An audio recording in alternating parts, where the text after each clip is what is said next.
When you are happy, you enjoy the music, but when you are sad, you understand the lyrics. They say music is life's universal language. For Ada, it was more than that. When she was happy, music was just background noise, something to dance to, something that made long days feel shorter. But when sadness found her, every lyric suddenly became a mirror, reflecting the pain she carried inside. And that was when she truly began to understand the power of music, not just to entertain, but to heal, to teach, and to transform. Ada grew up in a small town, the kind of place where everyone knew everyone's business.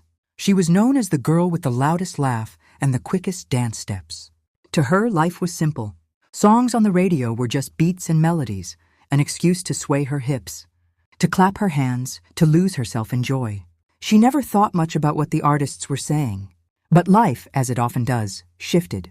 Her father, the man who used to sing her lullabies, who teased her for being tone-deaf, who believed in her dreams, died suddenly. It was as if the world had snatched away its color, leaving her surrounded by shadows. For weeks she avoided music altogether. The thought of hearing a song they once enjoyed together felt unbearable.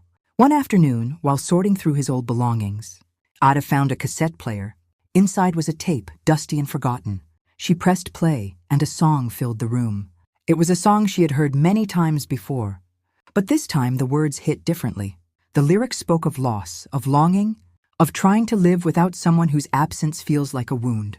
Ada sat on the floor, tears streaming down her face, realizing for the first time that music wasn't just about rhythm. It was about meaning. That moment became a turning point. She began listening with new ears. Songs that once made her dance now made her think.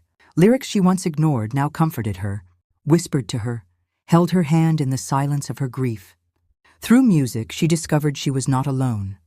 Someone out there had felt this pain before. Someone had put it into words, and those words were now helping her heal. Slowly, Ada found strength. She threw herself into her studies, worked with determination, and started journaling her thoughts. Soon, those journal entries turned into lyrics of her own. At first, they were messy, scribbled lines about sorrow and longing. But as time passed, her words gained rhythm. Her rhythm gained melody, and before long she was writing songs. Her music was different. It wasn't just for dancing, though it had its joyful moments. It carried stories. It carried truth. People who listened said her songs touched their hearts, that they felt seen in her words. Ada had become known not only as the girl with the loud laugh, but as the woman whose songs carried both joy and healing. Her journey taught her many lessons. She learned that happiness makes us enjoy, but sadness makes us reflect. That joy is light and fleeting,